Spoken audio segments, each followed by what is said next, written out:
Okay, kamusta mga kaibigan? Welcome to another deep dive into the chaotic, colorful, and sometimes comical world of Philippine politics. Ako si #WalkWithLan at ngayon we're tackling a hot issue na nagpapainit sa social media at sa mga balita. Si Senator Jinggoy Estrada, galit na galit kay PNP Chief General Nicolas Torre III, no? Calling him arrogante. Pero teka, is this just a political drama o may mas malalim na issue dito? Today, we're breaking it down for the youth, para sa mga kababayan natin na sa US, Canada, Australia, at sa mga OFWs from Hong Kong to Saudi Arabia. No? This is gonna be a couple of minutes roller coaster of facts, satire, and chismis na may substance. So grab your kape, your popcorn, or your adobo and let's get started. Alam mo ba, alam mo ba na ang salitang arugante ni Jinggoy kay Torre ay nagdulot ng storm sa X? Pero bakit nga ba galit si Jinggoy? Is it personal, political, or principled? Okay, we will unpack Jinggoy's beef with Torre mula sa kanyang DWIZ interview hanggang sa historical context. We'll dive into the PNP's declining trust ratings and what it means for our country. Plus, practical tips, no? Huwag na yung practical tips. Kung gusto mong malaman ang buong kwento, hit that subscribe button, i-like ang video at i-share sa mga kaibigan mo sa US, UK o kahit saan sa mundo. Don't forget to comment below, Team Jinggoy ka ba o Team Torre? Let's start the convo. And if you're feeling generous, send us super thanks to keep this channel running. Para sa mga OFWs, alam natin, mahalaga ang bawat sentimo. So let's set the stage. Noong May 31, 2025, naglabas ng bomba si Senator Jinggoy Estrada sa DWIZ. Ngayon lang tayo magkakaroon ng napaka-aruganteng Chief PNP sa bunutan levels ng drama. No? Pero bakit nga ba ganito ang tono ni Jinggoy? Is it just him throwing shade or may valid reason ba? Imagine this, You're a senator, anak ng dating Pangulo, at nakita mo ang bagong PNP chief na parang hindi mo type. Ano ang gagawin mo? No? Well, si Jinggoy, he went straight to the mic and called Torre arrogant. Pero teka, let's rewind. Sino ba si General Nicolas Torre III? Former CIDG chief, involved in high-profile arrests like Rodrigo Duterte in March 2025. Siya rin ang nasangkot sa road rage controversy noong 2023 bilang QCPD chief. Kaya medyo may baggage na siya. Estrada's not just throwing words around. He's questioning Torres' qualifications and track record. Sabi niya, hindi magandang choice ito. He even brought up the declining public trust in the PNP, comparing it to the golden days under his dad, former President Joseph Estrada, and PNP Chief Panfilo Lacson. O Jinggoy, ikaw na nga ang may graft charges, ikaw pa ang may ganang magmalaki tungkol sa trust ratings ng PNP nung panahon ng tatay mo. Parang sinasabi mo, nung kami ang nakaupo, mas maganda ang mundo. Pero seryoso, let's look at the data. According to 2024 survey, public trust in the PNP dropped to 40% from 60% in 2018. Ano ang nangyari? Corruption scandals, extrajudicial killings, at mga viral videos ng police misconduct. Okay, Torres' appointment comes at a time when the PNP is under scrutiny, no? Lalo na after Duterte's arrest. Is Jinggoy right to question Torres' leadership or is this just political posturing?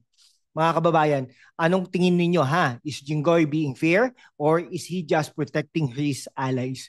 Drop your thoughts sa comments and for our OFWs in Dubai, London or Tokyo, let us know paano niya nakikita ang PNP mula sa abroad. Share natin ang kwento. Now, let's zoom out. This isn't just about Jinggoy versus Torre. It's all about politics. Alam natin na si Jinggoy ay malapit sa Duterte camp, no? At si Torre, siya yung nanguna sa arrest ni former President Rodrigo Duterte noong March 2025. Coincidence ba? Nagalit si Jinggoy kay Torre?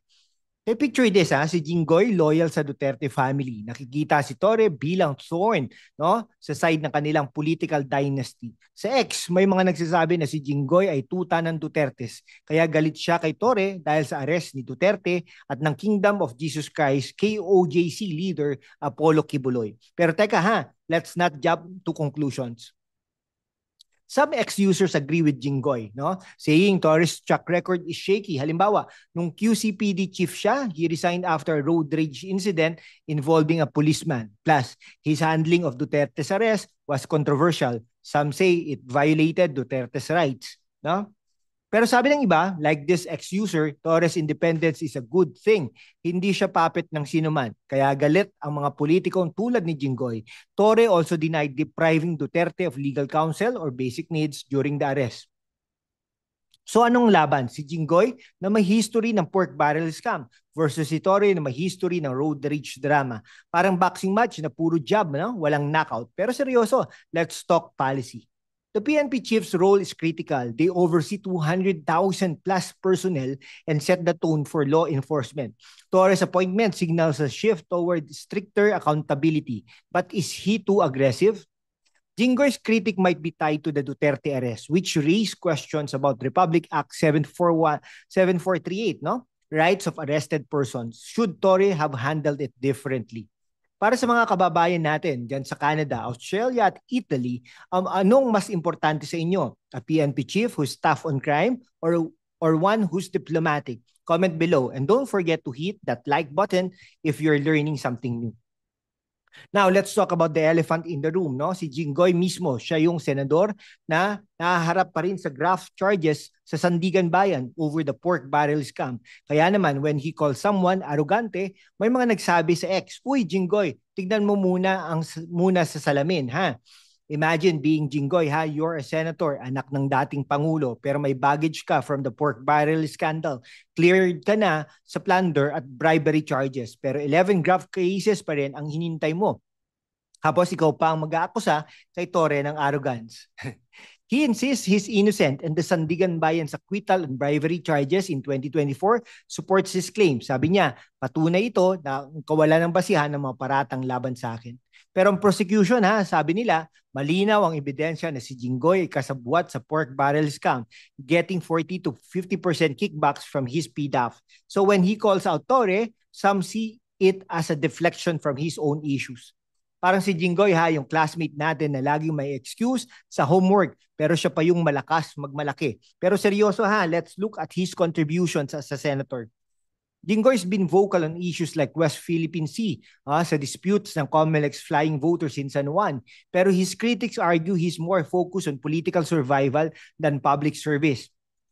Can Jinggoy credibly criticize Torre when his own reputation is under scrutiny? Mga kababayan sa UAE, Japan at Norway, anong tingin ninyo? Can Jinggoy call out Torres' arrogance given his own controversies? Share your thoughts sa comment section at i-share ang video na ito sa mga kaibigan mo sa abroad. Now, let's talk about how this drama affects you, lalo na mga OFWs natin sa US, UK, Saudi at iba pang bansa. Ang laban ng Jinggoy Torre ay hindi lang local chismis. It's a reflection of our political system and how the world sees the Philippines.